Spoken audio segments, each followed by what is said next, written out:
የፌዴራል ዋና ኦዲተር መስሪያ ቤት እንኳን ለታላቁ የኢትዮጵያ የህዳሴ ግድብ ምርቃት አደረሳችሁ አደረሰን። የበርካታ ውሃ ሀብት ባለቤት የሆነችውና የውሃ ማማ ተብላ ስትጠራ የኖረችው ሀገራችን ኢትዮጵያ በነበረባት ጂኦፖለቲካዊና ኢኮኖሚያዊ ሁኔታዎች ሳቢያ ያላትን የውሃ ሀብት በአግባቡ ሳትጠቀም የበይ ተመልካች ሆና ቆይታለች።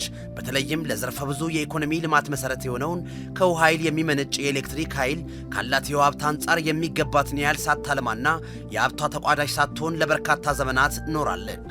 ይሁን እንጂ ይህ አሳዛኝ እንቆቅልሽና ማነቆ በዚህ ዘመን ትውልድ ራስ አገዝ ጥረት ተፈቶ እነሆ ታላቁ የህዳሴ ግድብን የሚያህል የግዙፍ ግድብና የሌሎችም መሰል ፕሮጀክቶች ባለቤት መሆኗ እንደ ሀገር ዜጋና እንደ ትውልድ አካል በእጅጉ የሚያኮራን ነው።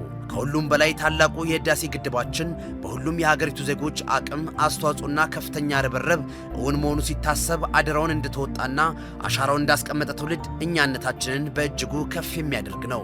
ኩራታችን የሆነው ግድባችን መላው ኢትዮጵያውያንን እንደ አንድ ያጋመደ ለዘመናት የነበረውን ጂኦፖለቲካዊ ስጋትና ትኩሳት በመቀልበስ ለሀገራዊ የኢኮኖሚ የበላይነት መሰረት የጣለና አንድነቱ ካለ ኢትዮጵያ እንደ ሀገር እንዲሁም ኢትዮጵያውያን እንደ ዜጋ እንደሚችሉ ለመላው ዓለም መልእክት ያስተላለፉበት ትልቁ የትውልድ አሻራችን በመሆኑ ደግመን እንኮራበታለን።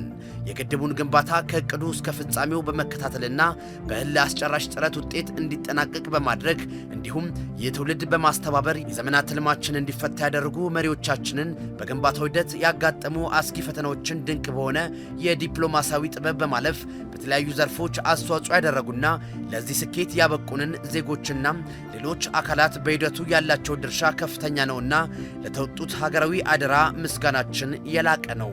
ሁላችንንም እንኳን ደስ አለን። አሁንም ኢትዮጵያና ኢትዮጵያውያን ይችላሉ። የፌዴራል ዋና ኦዲተር